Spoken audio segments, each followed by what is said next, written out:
তীব্র দাবদাহে পুড়ছে সারা দেশ, দুর্বিষহ হয়ে উঠছে জনজীবন। বেলা বেলার সঙ্গে সঙ্গে চোখ রাঙাতে শুরু করে সূর্য। ঘর থেকে বের হলেই যেন মরু তাপ।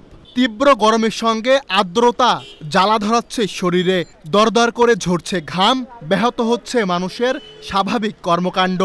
এপ্রিলের এই সময়ে অন্যান্য বছর কালবৈশাখী ও বৃষ্টি কিছুটা স্বস্তি বয়ে আনত, এবার যেন তাও নেই। গত কয়েক বছরের তুলনায় এবারের এপ্রিল যেন ভয়ঙ্কর হয়ে উঠছে।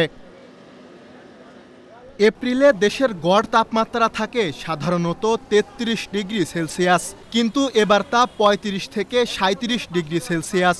অনেক জায়গায় তো ৪০ ডিগ্রির নিচেই নামছে না। আবহাওয়া অধিদপ্তরের হিসেবে এপ্রিল মাসে আর্দ্রতা থাকে ৭৭%, কিন্তু এবার তা বেড়ে দাঁড়িয়েছে ৮৫ থেকে ৯০%।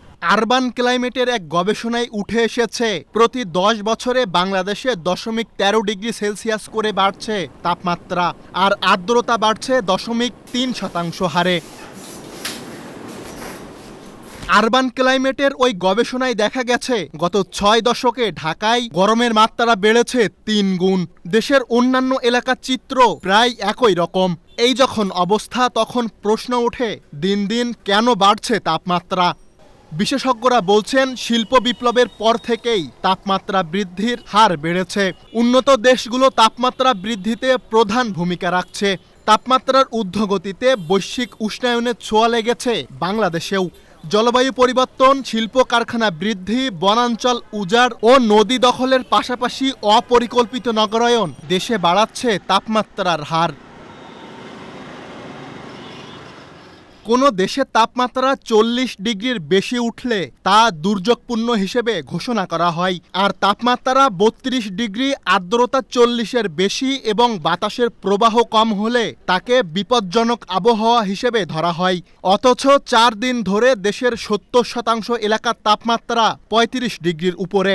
এছাড়া অন্তত ১২টি জেলার তাপমাত্রা ৪০ ডিগ্রি সেলসিয়াসের বেশি। আবহাওয়া অধিদপ্তরের পূর্বাভাস বলছে, চলমান তাপপ্রবাহ অব্যাহত থাকবে মে মাস জুড়েও, আর অতি উষ্ণতা ও আর্দ্রতা থাকতে পারে জুলাই আগস্ট পর্যন্ত।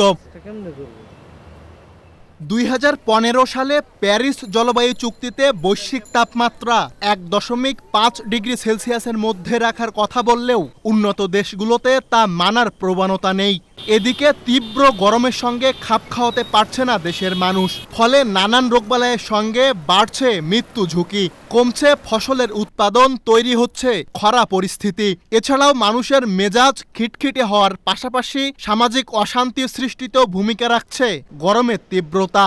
তাই সংশ্লিষ্ট প্রতিষ্ঠানগুলোকে জনস্বাস্থ্য, কৃষি ও গবাদি পশু সুরক্ষায় দ্রুত পরিকল্পনা গ্রহণের পরামর্শ বিশেষজ্ঞদের।